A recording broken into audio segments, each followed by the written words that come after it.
In einer ruhigen Vorstädtstraße lag ein kleines Kätzchen namens Deb hilflos und verlassen.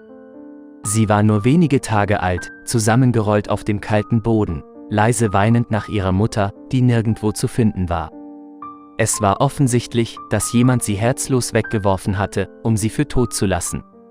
Debs winziger Körper zitterte vor Schwäche, ihre Zukunft unsicher, während sie darum kämpfte, in der harten Welt zu überleben. Die Nachricht von der verlassenen Katze erreichte das örtliche Tierheim, wo sich eine mitfühlende Mitarbeiterin namens Emily entschloss, die fragile Katze zu retten. Mit Tränen in den Augen wiegte Emily Deb in ihren Armen und schwor, alles zu tun, um dem kleinen Wesen eine Überlebenschance zu geben. Jedoch stand das Tierheim vor einer schwierigen Entscheidung, als es Debs Zustand überprüfte. Das Kätzchen war schwer unterernährt und schwach, und es schien unwahrscheinlich, dass es sich erholen würde.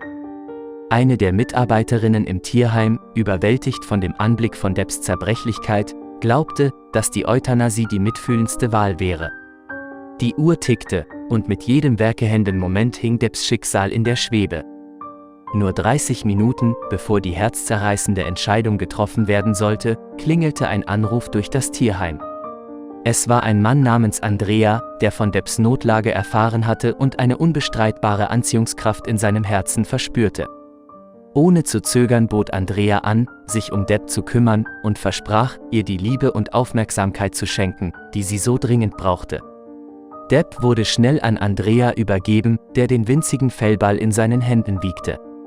Entschlossen, sie zu retten, brachte er Deb in ein warmes und einladendes Zuhause, in dem sie die Pflege und Nahrung erhalten würde, die ihr vorenthalten worden war. Unter Andreas aufmerksamem Blick wurde Deb mit jedem werkehenden Tag mutiger und selbstbewusster. Sie entdeckte die Freude am Spielen und tollte mit neuer Lebenskraft im Haus herum. Oft fand Andrea sie dabei, wie sie jede Ecke erkundete, die Neugierde in ihren Augen leuchtend. Mit der Zeit lernte Deb nicht nur zu laufen, sondern entdeckte auch die Wunder eines Lebens, das ihr fast verwehrt geblieben wäre. Sie sonnte sich im warmen Sonnenlicht, das durch die Fenster strömte, und genoss die einfachen Freuden, mit Spielzeug zu spielen und imaginären Kreaturen nachzujagen. Liebe Freunde, wenn euch das Video gefallen hat, setzt ein Like und abonniert den Kanal.